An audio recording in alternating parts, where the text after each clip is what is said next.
আপনি কি জানেন কারখানায় কিভাবে জিন্স প্যান্ট তৈরি হয়?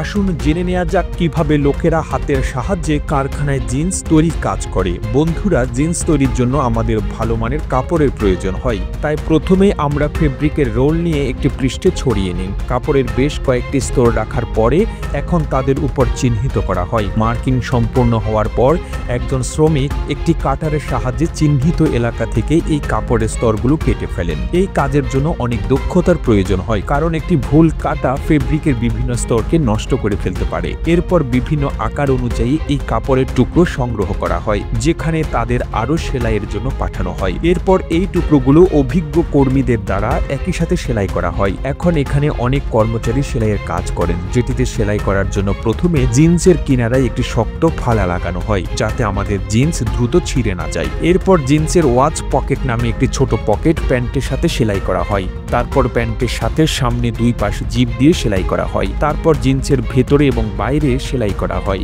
যার মধ্যে উভয় দিক থেকে সেলাই করে দেওয়া হয়। এখানে একটি বেল্ট, লুপ ও কোমর বন্ধের উপর রাখা হয় এবং সমস্ত সেলাই করার পরে এই জিন্সগুলো এখন একটি বড় ওয়াশিং মেশিনে রাখা হয়, যেখানে সেগুলো ভালোভাবে ধুয়ে নেওয়া হয়। মেশিনে ধুয়ে নেওয়ার পর শুকানোর পরে জিন্সে স্প্রে প্রক্রিয়াকরণ করা হয়, যার কারণে স্প্রে করা অংশের রং পরিবর্তিত হয়। স্প্রে প্রক্রিয়া সম্পূর্ণ হওয়ার পরে জিন্স একটি ভিন্ন চেহারা পায়, যাকে চাইনাই টাচ আপ বলা হয়। এরপর জিন্স আবার ধোয়ার জন্য পাঠানো হয়, যার কারণে জিন্সের অতিরিক্ত রং মুছে যায় এবং জিন্স সঠিকভাবে পরিষ্কার হয়ে পরবর্তী প্রক্রিয়াকরণের জন্য প্রস্তুত হয়ে যায়। তারপর জিন্সগুলোকে বেলুনের ছাঁচে রেখে গরম বাতাসে ফুলিয়ে তারপর জিন্সের উপর ঘষে এটিকে রুক্ষ করে তোলা হয়। এরপরে পরবর্তী প্রক্রিয়ায় এই জিন্সগুলোকে রং স্প্রে করা হয়। একটি লেজার দিয়ে জিন্সের উপর নকশা প্রিন্ট করে দেওয়া হয়। এই লেজার কম্পিউটার দ্বারা নিয়ন্ত্রিত হয়, যার মাধ্যমে জিন্সের উপর পছন্দসই নকশা প্রিন্ট করা হয়। এরপরে জিন্সের উপরে বোতাম লাগানো হয়, যার জন্য একজন কর্মী মেশিনের নিচে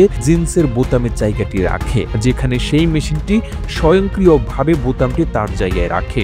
এরপর জিন্সের গায়ে লাগানো হয় কোম্পানির ট্যাগ। তারপর চূড়ান্ত ফিনিশিং করা হয় এবং তারপরে জিন্সের চূড়ান্ত চেকিং করা হয়, যাতে গ্রাহক সেরা মানের পণ্য পেতে পারেন। এরপরে জিন্সগুলো ব্যাচ অনুযায়ী সেট করা হয় এবং অবশেষে এই জিন্সগুলো প্লাস্টিকের ব্যাগে প্যাক করা হয়। আর এভাবেই আপনার আমার কাছে আসে এই জিন্স প্যান্ট। প্রতিবেদনটি তৈরিতে তথ্য ও উপাত্তের সাহায্য নেওয়া হয়েছে মিমো পান্ডা নামক ফেসবুক পেজ থেকে। আর এতক্ষণ আপনারা সঙ্গে ছিলেন বিশ্ব বাংলার। সেই সঙ্গে আপনি বাংলাদেশের কোন জেলা থেকে এই ভিডিওটি দেখছেন আমাদের কমেন্ট করে জানান। আমরা পরবর্তী ভিডিওতে আপনাকে ধন্যবাদ জানাতে ভুলব না। এতক্ষণ বিশ্ব বাংলার সাথে থাকার জন্য অসংখ্য ধন্যবাদ।